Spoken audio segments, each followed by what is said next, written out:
जानानै थांबाय बिटिआर सुक्ति 2020 मायथाइनि 27 जानुवारियाव किन्तु एकर्ड जाखांनायनि उनावबो बिथांमोना माखासे उसुबिदानि थाखाय थांफिननांगौ जादोंमोन किन्तु थांफिननानै दिनै खोनानो मोन्दों बिथांमोना फिन फैफिननायनि खबर मोन्दों मा बुंनो सानो आंथ' खोनादों आं सिखारनाय लोगो लोगो मबाइलखौ नायनानै नुदों आं मबाइलाव ससियेल मिडियायावहाय नुदों फैफिननायनि होनायखौ ओमफ्राय खोनानाय लोगो लोगो आं मोजां मोनदों आरो फैफिनोबाथ' मोजां आंनि थाखाय बहुद मोजां न'खर दैदेननो थाखाय फिसा फिसौ खांलांनो थाखाय सुबिदा जायो सरकारखौ मा बुंगोन जाहाथे थांफिननायनि जेबो माबा जाया फैफिनोबा सरकारा लाबोयोला आसाम सरकार बिटिआर सरकारा दानि सारा जेनेबा लाबोयोबा जाहाथे बियो न'आव थानानै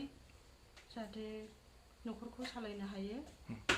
दैदेननो हायो फिसा फिसौखौ मोजां जाहाथे जयै न'खरखौ खांलांनो हायो बेनि थाखाय आं खावलायो ओरैनो खारलांफिननानै बेसे गोबाव जाखो थांनाया बियो जानुवारिनि 3 तारिखआव थांदों ओमफ्राय बेनिफ्रायनो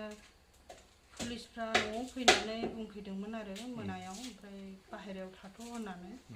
ओमफ्राय बेनिफ्रायनो मोनायाव थांनायनिफ्रायनो बे गैया दिनैसिम नोंथांनि जिथुनाखि हासबेन्ड बियो पुलिसफोरनि साइडनिफ्राय गावखौ माबा मोनसे एसे उसुबिदाफोर खालामनायफोर माबा मोनसे फोरमायोमोन नामा नोंनो